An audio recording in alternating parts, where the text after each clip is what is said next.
intellectual disability kategorinya. Ya, makanya mereka masuk dalam sekolah khusus harusnya. Terus Pak Fajar, kalau dari 70 sampai 89 gimana? Anaknya slow, belajarnya harus banyak diulang-ulang. Makanya kalau Bapak Ibu lihat, yang 70 sampai 89, angkanya antara itu, uraian B-nya mohon dibaca, Bu. Teknik belajarnya disebut remedial. Apa itu remedial? Ada yang tahu? Tidak hanya diulang-ulang ternyata remedial, Bu. Tapi harus banyak dicontohkan, diceritakan, diperagakan, didramakan, dan diulang-ulang. Oh alah, Pak Fajar begitu toh ya? Pantes kok saya selama ini cuma nyuruh anak saya belajar. Udah belajar belum? Kenapa tugasnya nggak pernah dikerjain? Nah, sifatnya terlalu instruksional, anaknya kurang suka. Ya, jadi di samping harus banyak diulang-ulang, tentunya juga harus ada pendampingan. Ya, jangan orang tuanya asik main gadget, ya otomatis anaknya juga main gadget, Bu. Ya, itu sebabnya terkadang kita melihat motivasi belajar anaknya turun. Pak Fajar ini bisa naik nggak? Bisa. Ya, kalau mulai hari ini mama sama papanya meningkatkan pendampingannya, saya yakin nggak sampai 6 bulan. Tapi harus dicek, ya, apakah waktu di SD hasil asesmennya juga seperti ini? Apakah dulu waktu di TK hasil asesmennya juga seperti ini? Maka kalau misalkan ternyata di SD dan di TK hasil asesmennya seperti ini, mungkin dugaan saya, baru dugaan ya, dugaan saya ada bawaan pada saat dia baru lahir. Ya, jadi harus dicek riwayat kelahirannya seperti apa. Dulu waktu 4 bulan pertama mamanya mengandung, mama papanya sering ngobrol nggak? Perut mamanya sering elus nggak sama papanya? Atau jangan-jangan 4 bulan pertama seorang mama sedang mengandung malah seringnya berantem, ribut, cekcok. Nah, akhirnya ke anaknya ke bawah. Ya. Nah, sebentar dulu ya. Saya akan lanjutkan 90 sampai 109. Normal. Ada yang normal, Bapak Ibu? Ada. Ciri-cirinya anaknya harusnya banyak nanya, suka cerita, bawel. Ya, Pak Fajar anak saya normal, tapi kok anak saya diem aja, nggak pernah nanya, nggak cerita, nggak bawel. Itu kenapa ya Pak Fajar? Biasanya orang tuanya agak-agak galak biasanya. Soalnya kalau di sekolah anaknya bawel banget, Bu. Kenapa kok di rumah anaknya jadi pasif? Nah, banyak anak-anak yang ketika di rumah tertekan, pelampiasannya kalau nggak di sekolah ya di lingkungan bermain dia. Makanya Bu, anak-anak yang sudah kelas 7 SD perlu hati-hati nih Bapak Ibu. Ya, teman terbaik dia ternyata bukan orang tuanya. Ya, tapi orang-orang yang bisa mengerti akan perasaan dia, Bu. Saya nggak tahu anak ibu role modelnya siapa. Bisa jadi bukan mama papanya, bisa jadi. Ya, Pak Fajar kalau idola anak saya gurunya masih bagus. Pak Fajar kalau idola anak saya K-pop, nah itu dia. Iya, anak-anak zaman sekarang nih Bu. Ya, makanya apapun yang idolanya lakukan dia akan meniru, ya, sampai buang-buang waktu mengabaikan pembelajarannya dan lain-lain. Ya, jadi untuk yang normal, memang anak-anak ini harusnya mereka aktif, tidak pasif. Ya, 110 sampai 130 superior. Ada nggak yang superior? Saya lihat banyak sekali loh tahun ini yang superior. Ya, ada. Cuma satu orang nih. Oh, akhirnya banyak.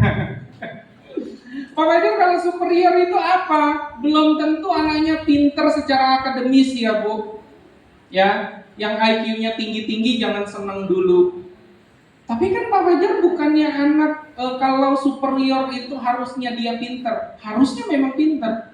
Tapi pada kenyataannya banyak anak-anak yang IQ-nya di atas normal Bu, nilai akademisnya biasa-biasa saja. Makanya dulu ada di daerah Jakarta itu, kebetulan saya orang Tangerang Bu, saya orang Karawaci, jadi mohon maaf ya kalau tadi menunggu agak lama, karena saya dari Karawaci bukan dari sini Bu, bukan dari Cilengsi. Nah itu di tahun 2006-2007 juara Olimpiade Matematika se-Asia Tenggara itu anak Indonesia. IQ-nya cuma 93, sekolahnya di Jalan Juanda, Jakarta Pusat. Kemudian tahun 2013 ada di daerah Kemanggisan Batusari Jakarta Barat. Saya nggak tahu ya, kurang tahu kalau di daerah sini karena bukan wilayah dinas saya. Tapi pada saat itu 2013 Bu, Bapak Ibu bisa bayangin 160. Berarti super jenius. Anaknya tidak naik kelas. Ya, sering bolos, males, suka ngelawan, dinasehatin nggak pernah dengar, tugas-tugas nggak pernah dikerjakan. Padahal kalau dia mau ngerjain bisa. Nah, berarti ternyata problem belajar anak-anak itu bukan hanya IQ, Bu. Tetapi ada yang disebut dengan emosional. Pak Fajar, kenapa ada anak yang IQ-nya tinggi, tapi dia nggak juara, tidak jadi bintang kelas? Karena ibaratnya dia punya IQ 1 galon nih Bu, daya tampungnya besar. Tapi ternyata isi dari galon tersebut cuma 1 gelas.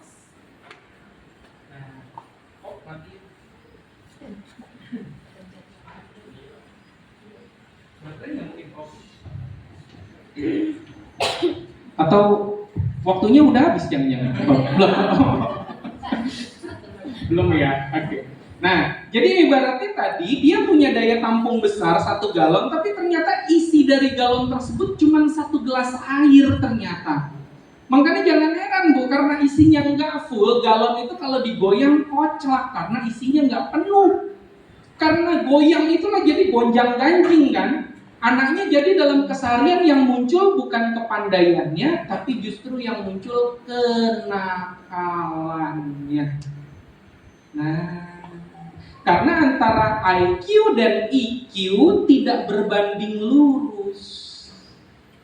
Mungkin dulu Bapak Ibu waktu masih sekolah ingat, kira-kira teman-teman kita yang IQ-nya tinggi, mungkin biasanya ada beberapa yang sering bolos. Yang kalau kita lihat, kayaknya nilainya bagusan gue daripada dia, tapi kok IQ dia tinggi banget. Nah, seperti itu. Ya, jadi IQ tidak selalu menunjukkan kepandaian. Walaupun secara teori harusnya anak yang IQ-nya tinggi harusnya pandai. Ya, karena anak tersebut nggak bisa memaksimalkan IQ yang dia punya, emosinya bermasalah, jadi itu yang membuat IQ tinggi tersebut tidak langgeng. Tahun depan bisa turun. Ya, oke. Kemudian 131 sampai 140 gifted. Ada yang gifted nggak Bapak Ibu? Ini kalau yang gifted dulu tuh ada program akselerasi tuh Bu. Ya, SD-nya cuma 5 tahun, SMP cuma 2 tahun. Tapi sekarang udah nggak ada ya Koki ya? Udah nggak ada ya. Nah, dulu makanya saya sering dipanggil ke Indonesia Timur. Kalau ada Bapak Ibu di sini dari Flores, ND, Bajawa, itu dulu itu sering sekali penjaringan anak-anak yang IQ-nya gifted karena untuk masuk program akselerasi itu.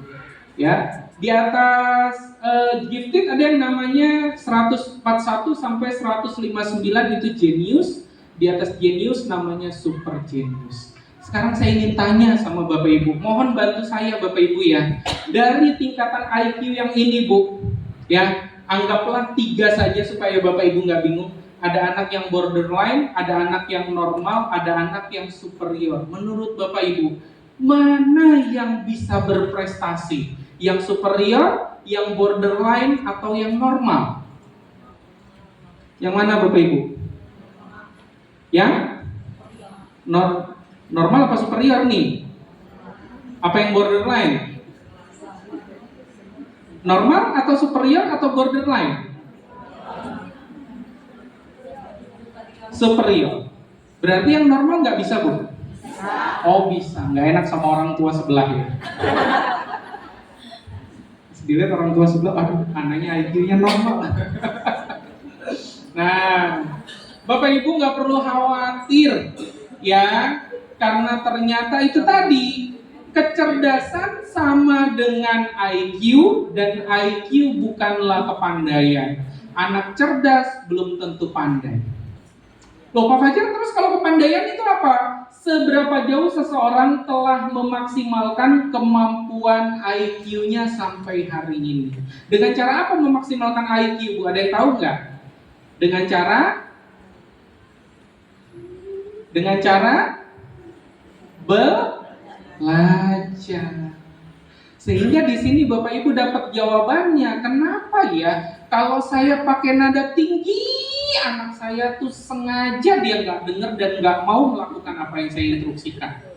Ada anak-anak yang kalau misalkan sudah disayang-sayang, apa-apa udah dibeliin juga, ternyata pun nggak mempan. Kalau kita suruh belajar, kadang-kadang dia nggak mau. Karena tekniknya berbeda-beda. Ya, tadi ada yang remedial, ada yang simultan, ada yang stratum. Sambil dilihat uraian B-nya, Bu. Anak kita pakai teknik apa? Ya, remedial tadi udah saya jelaskan ya. Kemudian simultan. Ya. Nah, ini dia. Simultan pertama harus bertahap. Anaknya nggak suka kalau belajarnya kelamaan, Bu. Ya, simultan dan stratum ini ada persamaan dan perbedaannya. Coba lanjut dulu Pak Oki. Lagi, oke. Nah, stratum juga bertahap kan? Jadi anak simultan dan stratum pertama tidak suka kalau belajarnya kelamaan. Mereka lebih suka yang sebentar tapi rutin, yang sedikit tapi sering. Coba kalau di rumah Bu, anaknya kalau belajar biasanya berapa jam? Oh mama papanya senyum-senyum, jangan-jangan gak pernah belajar ini anaknya. Efektifnya anak kelas 7 berapa jam sih Bu? Berapa? 15 menit. Ini belajarnya 15 menit atau istirahatnya 15 menit? Lanjutnya itu langsung atau lama jedanya? Oh. Ya. Nah, ini mohon izin ya Bu, mohon izin saya jelaskan. Usia TK ini saya jelaskan dulu dari usia TK supaya Bapak Ibu bisa flashback dulu waktu TK anak saya berapa menit konsennya ya. Nah, nanti kalau di rumah ada hasil assessment sambil dilihat Bu, waktu dia TK, waktu dia SD, karena ini penting sekali. Ya, waktu TK itu rata-rata anaknya nggak lebih dari 5 menit Bu. Setelah 5 menit anaknya udah gelisah. SD kelas 1 sampai kelas 3 antara 10 sampai 15 menit sekali dia fokus belajar ya Bu. Artinya dia nggak jalan-jalan, dia nggak tengok kiri, tengok kanan. Nah ya, oke. Kelas 4 sampai kelas 6 itu antara 20 sampai 30 menit. Makanya kalau kelas 7 sampai kelas 9 dia nggak bisa fokus dalam satu waktu minimal 30 menit aja. Berarti anak ini mengalami gangguan konsentrasi belajar. Ya, 1 jam pelajaran di sini berapa menit, Bu? Mama papanya yang sering datang ke sekolah, kira-kira yang sering datang rapat 1 jam pelajaran berapa menit? Berapa? Berapa, Bu? 45, betul Pak Oki. Nah, jadi kalau 45 menit Bu, anak kita nggak bisa setengah jam aja. Berarti kan fokusnya ada gangguan. Betul nggak? Maka harus kita flashback, waktu TK gimana fokusnya? SD bagaimana fokusnya? Maksud saya ketika kita mau dampingi anak belajar, sifatnya jangan hanya instruksional. Tapi anak-anak ini memang butuh pendampingan karena usianya masih di bawah 17 tahun Bapak Ibu. Ya, nah jadi tidak menjamin walaupun IQ-nya tinggi, kalau dia nggak punya daya fokus sama saja. Maka yang dikhawatirkan itu tadi, dia punya 1 galon tapi isinya cuma 1 gelas. Ya, maka belajar yang baik dan efektif itu nggak perlu berjam-jam. pagi setengah jam, siang setengah jam, sore setengah jam, malam setengah jam. Dalam satu hari anak kita dapat 2 jam loh Bu belajar. Kalau 2 jam kita buat sekaligus, bisa nggak? Bisa. Nggak akan efektif. Kecuali kalau dia main game.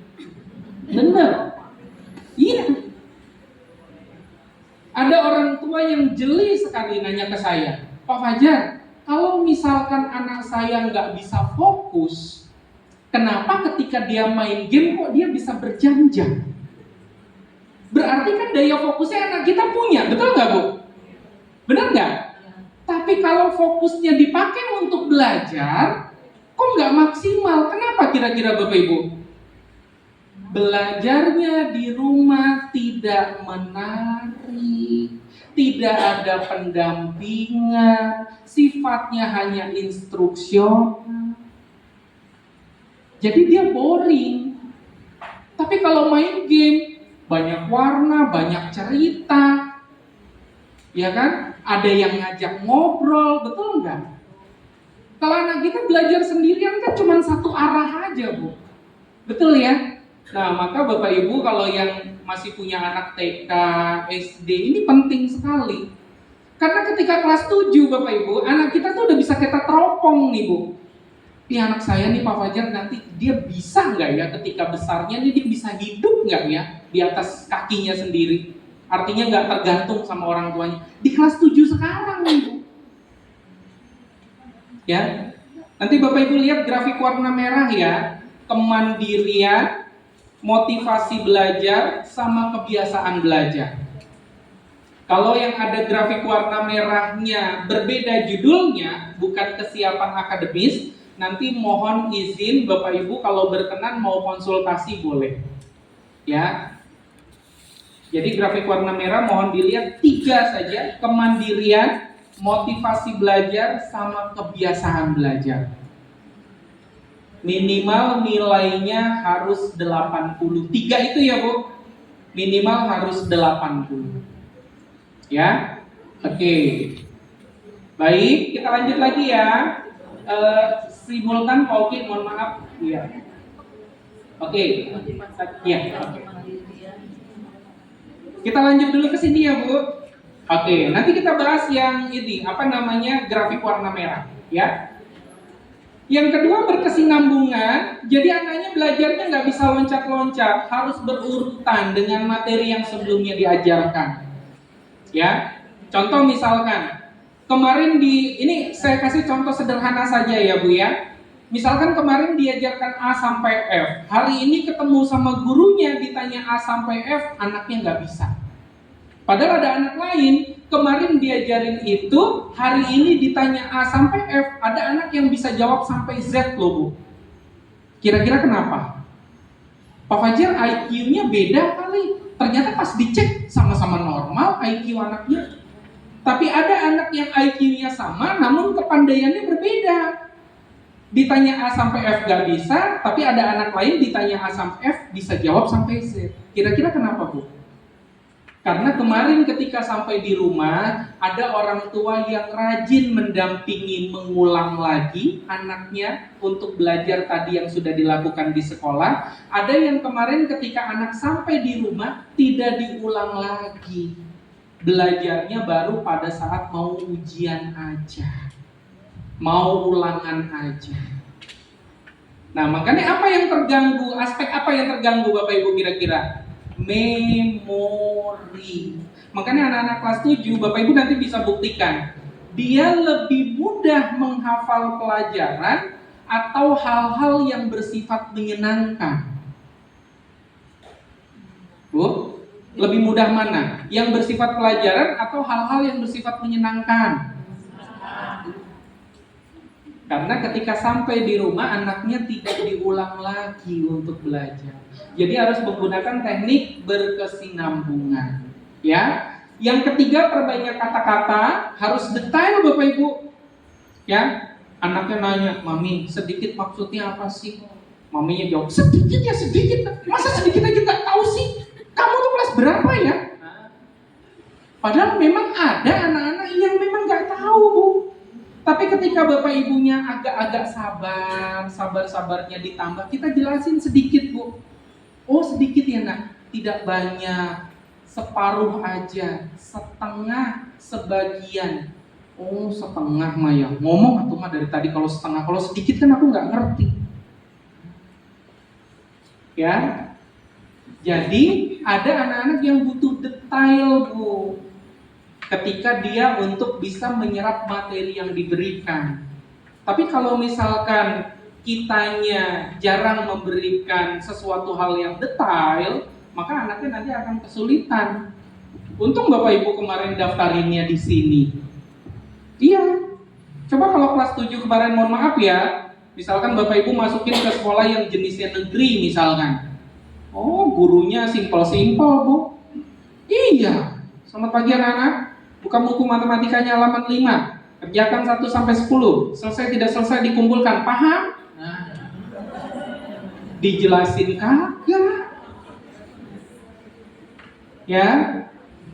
Sehingga kalau kita sudah masukkan di sini dan gurunya detail, maka kita berharap ada tindak lanjut lagi di rumah untuk Bapak Ibu bisa menanggulangi lagi agar tadi IQ-nya bisa maksimal, kebiasaan belajarnya bisa bagus, sehingga dia punya motivasi belajar yang tinggi. Jelas ya Bapak Ibu ya? Kemudian harus detail dan diulang-ulang. Diulangnya berapa kali kalau yang simultan? 4 kali. Pagi, siang, sore, malam. Pak Fajar kan pagi udah sekolah, berarti pagi nggak usah. Tinggal ketika dia pulang sekolah sama malam. Ya. Nah, yang remedial harus berapa kali? Sehari 10 kali, Bu. Ya, kalau ada yang remedial sehari harus 10 kali. Nah, sekarang yang stratum. Ya, ada yang stratum ya? Ada nggak? Ada. Oke, stratum. Pertama sama ya, dimulai dari bertahap, Bu. Ya. Kemudian kedua harus sedikit agak cepat dan simpel, makanya harus praktis. Karena anak-anak ibu yang stratum, yang superior, mereka nggak suka hal-hal yang bersifat teoritis. Jadi di rumah harus banyak praktek. Belajar itu Bu, kalau dia lagi di rumah nggak bisa cuma duduk manis, diem ngerjain tugas, nggak bisa. Ya, makanya kan kalau di sekolah suka bikin prakarya, bikin sesuatu hal seperti itu kan. Jadi tidak selalu baca, tulis, hitung, nggak selalu itu. Makanya untuk yang superior harus yang bersifat praktis, lebih banyak praktek dibanding teori. Ya, yang ketiga harus terapan. Apa yang sudah diajarkan di sekolah, pastikan anak kita bisa lakukan lagi di rumah. Ya, di sekolah diajarkan bagaimana cara mendeteksi boraks yang cepat, aman, dan murah. Ketika kita mau makan bakso misalkan, ya, udah diajarin di sekolah. Dan ternyata ibu kalau datang ke supermarket itu dijual sekarang alatnya, Bu. Padahal simpel, anak kita bikin sendiri di rumah bisa. Ya, pakai apa Bu? Ada yang tahu nggak? Hah? Ada yang tahu?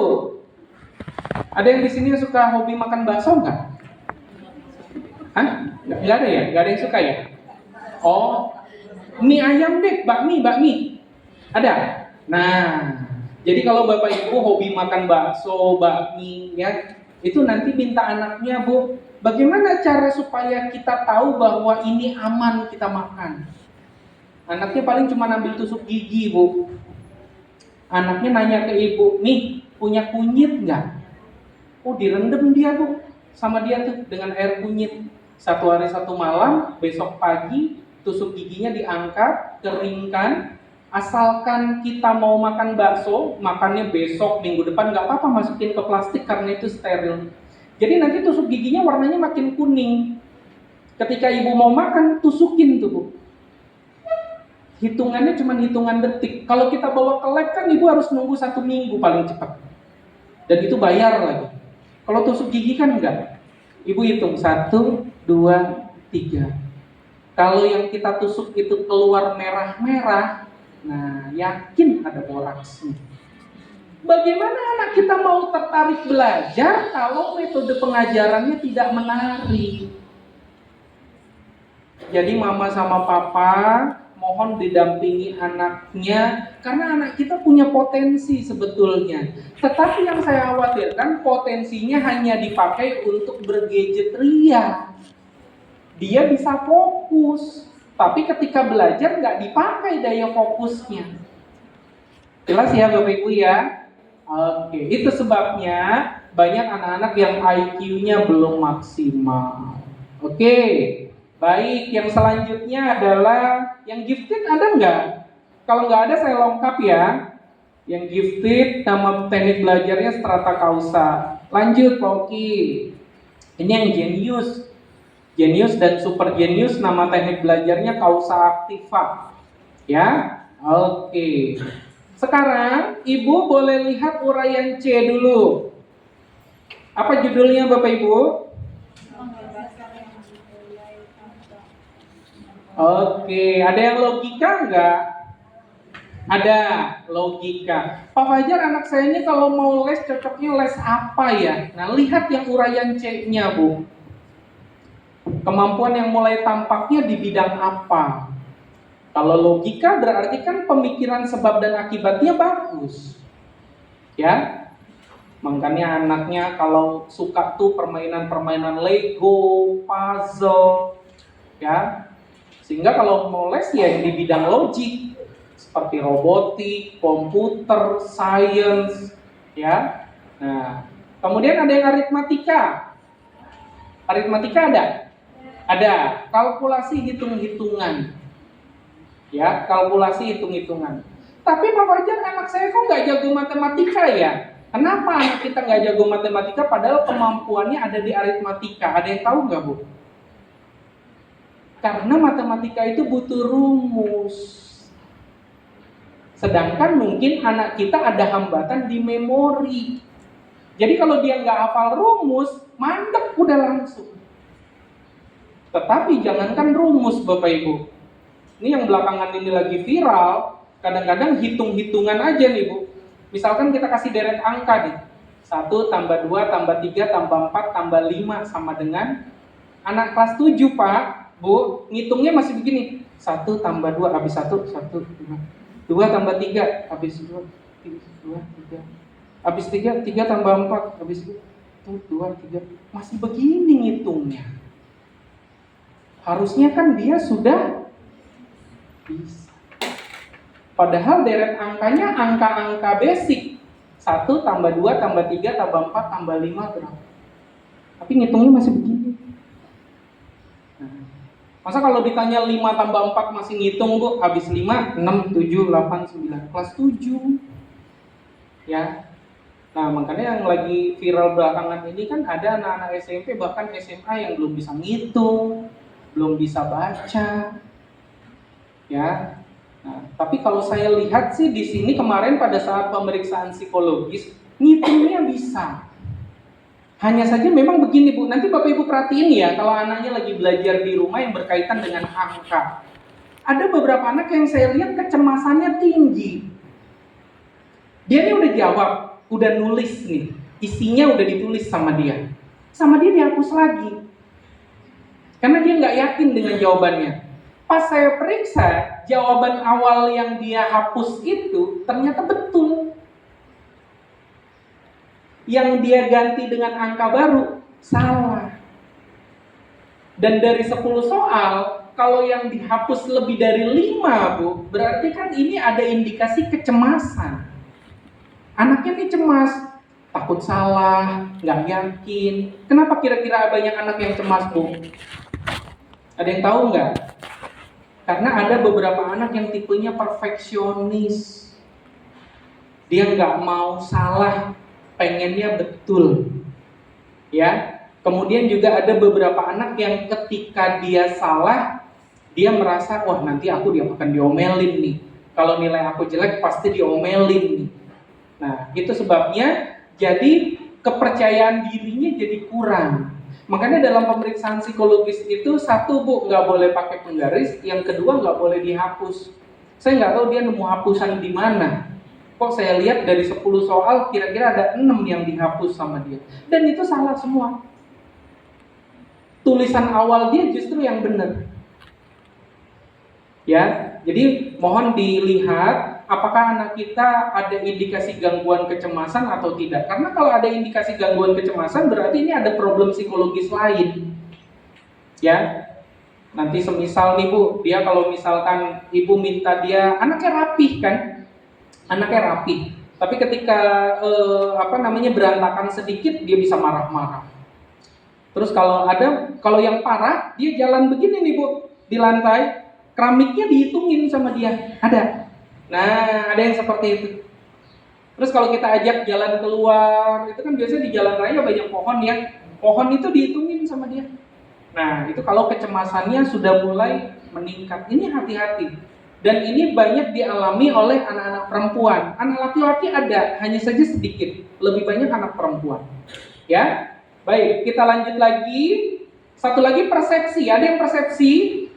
Ada. Berarti 2, bisa diarahkan ke bahasa, boleh juga diarahkan ke seni. Ya, karena persepsi pada intinya adalah pemahaman. Jadi kalau misalkan ibu mau tambahin bahasa Inggris, Mandarin, boleh. Ya. Atau seni, anaknya suka begini nih Bu kalau di kelas. Nah, itu kenapa kira-kira? Karena fasilitasnya nggak ada di rumah. Ya, mungkin boleh dibeliin drum yang murah-murah aja, ya, untuk dia bisa pukul-pukul. Kan bisa jadi memang arahnya dia ke seni. Pak Fajar, tapi anak saya perempuan. Banyak justru anak-anak perempuan yang energinya berlebih. Itu kalau dengan alat musik ya harus disalurkan dengan alat drum biasanya. Yang paling bagus harusnya sih banyak atau sering renang ya. Itu yang paling bagus. Ya. Cuma kalau dia nggak sering renang, minimal ada satu fasilitas atau alat yang dia bisa untuk mengeluarkan energinya. Ya. Baik, yang selanjutnya Bapak Ibu boleh lihat Romawi 2. Ya, minimal harus 40%. Judulnya apa Bu Romawi 2? Nah, kalau di bawah 40% berarti masih rendah. 40 sampai 50 moderat, sedang. Ya, 40 sampai 50 sedang, tinggi tidak, rendah tidak. Ya. Minimal harus berapa Pak Fajar? Minimal itu yang baik itu 80. Ya, 60 ke atas baru cukup baik. Ya, jadi kalau 80 kesiapan akademis dia sangat bagus. Ya, tentunya Bapak Ibu bisa lihat di grafik yang warna merah kalau Romawi 2. Penjabarannya ada di grafik yang warna merah. Ada kemampuan linguistik, kemampuan grafis, tematik. Mungkin itu nggak perlu saya jelaskan karena Bapak Ibu pasti sudah tahu. Tapi yang terpenting 3 poin saja. Untuk yang grafik warna merah berjudul kesiapan akademis ya. Kalau ada yang variabel intelektual nanti Bapak Ibu boleh konsultasi ke saya. Untuk kesiapan akademis minimal 3 saja, motivasi belajar, kemandirian, sama kebiasaan belajar. Ya, motivasi belajar, kemandirian, sama kebiasaan belajar. Minimal harus berapa Pak Fajar? 80. Minimal 80%. Terus Pak Fajar kalau belum 80 apa yang harus saya lakukan? Tadi teknik belajar Romawi 1 yang uraian B harus dilakukan di rumah. Ada anak yang remedial, ada anak yang simultan, ada anak yang stratum, itu harus dilakukan di rumah. Pak Fajar saya lupa, nanti boleh minta slide-nya nggak? Boleh. Ya, nanti akan dikirim sama Pak Oki slide-nya. Ya, oke. Baik, kita lanjut ke Romawi 3. Judulnya apa Romawi 3, Bu? Oke, boleh dilihat di slide-nya. Kalau di bawah 300, emosi anaknya masih underline. Ada yang underline? Ada. Oke, underline adalah anak-anak yang memang sampai hari ini sulit dikendalikan dan sulit diarahkan. Pengertiannya bukan bandel ya, Bu. Tapi anak-anak underline itu maksudnya kalau dia aktif, aktif sekali, kalau dia pasif, pasif sekali. Begitu pengertiannya, jadi bukan bandel. Kalau pasif berarti bisa jadi nggak ada partner, temen ngobrol. Kalau dia terlalu aktif berarti energinya berlebih. Ya, Biasanya yang dikonsumsi apa? Coklat, yang manis-manis, tepung-tepungan, fast food, ya. Nah, ini underline. Kenapa bisa underline? Rumusnya ada dua, Bu. Mungkin selama ini anaknya merasa lingkungan terdekat kasih sayangnya terlalu berlebihan. Ya, Mami hujan, nggak usah sekolah ya Mi? Katanya. Apa-apa boleh, apa-apa iya. Nah, akhirnya jangan heran kalau anaknya sukanya maksa. Kalau punya keinginan harus, kalau nggak dapet tantrum, padahal udah kelas 7. Harusnya tantrum itu udah nggak boleh. Bahasa tantrum itu kan biasanya didapati sama anak-anak yang maksimal itu TK, Bu. SD 50-50 lah. Tapi kalau sudah kelas 7 harusnya dia udah nggak tantrum lagi. Tapi karena ada pola asuh yang kendor, power orang tuanya kalah sama anaknya. Nah, itu yang membuat anaknya jadi underline. Pak Fajar, perasaan saya udah galak loh Pak. Apa yang anak saya minta nggak selalu saya kasih kok. Tapi kenapa anak saya underline? Berarti masuk rumus yang kedua. Kalau bukan karena kasih sayang yang berlebihan, berarti anaknya merasa kurang mendapatkan perhatian yang ideal. Berangkat pagi anaknya belum bangun, pulang malam anaknya udah tidur. Saya takutnya nanti ketika usia anaknya 15 tahun, manggil maminya tante. Jarang ngobrol, jarang ketemu, jarang komunikasi, jarang interaksi. Makanya underline juga. Mudah terpengaruh, ikut arus, ikut-ikutan, iseng, usil, jahil. Besok pelajaran matematika gurunya galak tahu, kita bolos aja yuk, ayo. Nah, ya, itu biasanya anak-anak yang merasa kurang mendapatkan perhatian. Zaman sekarang Bu, boleh dilihat di luaran sana. Anaknya sekarang ini lebih keren-keren di zaman sekarang. Mereka kalau mulai coba-coba merokok nggak pakai rokok batangan Pak. Pakainya udah elektrik semua, ya. Jadi kita nih agak sulit mendeteksinya, soalnya baunya tuh nggak kecium, ya. Apalagi kalau dia yang pakai yang agak mahal begitu, wah itu sulit banget mendeteksinya. Tapi saya yakin kalau guru pasti tahu cara mendeteksinya. Hanya saja kita sebagai orang tua kira-kira kita bisa nggak mendeteksi ini, ya. Pak Fajar, apakah iya? Mungkin bisa jadi. Tetapi memang sangat tipis kemungkinannya ini dilakukan oleh anak-anak Santo Yosef. Sangat tipis itu bukan berarti nggak ada ya Bu. Mungkin kalau di sekolah enggak, karena peraturannya ketat. Pada saat dia bermain di luar dengan teman-temannya bagaimana? Nah, ya, jadi perlu dicek and recheck. Kemudian low performance 300 sampai 399. Ada yang low performance? Ada. Emosinya agak-agak lemah karena masih low. Jadi agak-agak sulit dikendalikan. Kadang bisa dikendalikan, kadang tidak. Kadang nurut, kadang tidak. Kadang diam, kadang tidak. Kadang dikerjakan, kadang tidak. Kadang-kadang aja.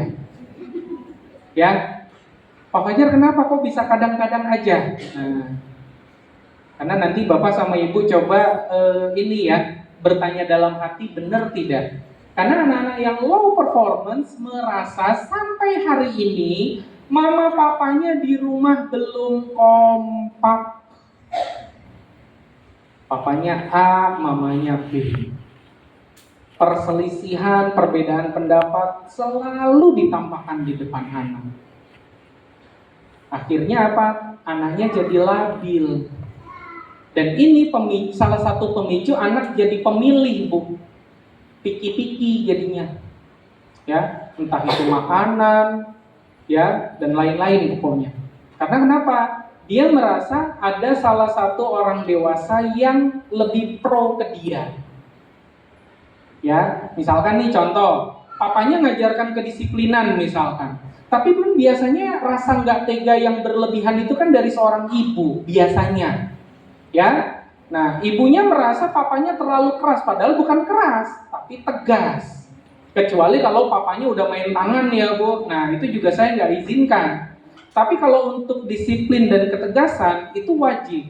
Hanya saja memang terkadang ada salah satu orang dewasa yang membela. Nah, itu makanya anaknya jadi low performance. Ya, bisa antara ibu sama orang tua ibu, bisa jadi. Karena ada orang tua yang mami papinya udah kompak, Bu. Tapi ternyata pas kita telusuri, oh di rumah ada oma. Kata oma boleh, jadi nggak apa-apa.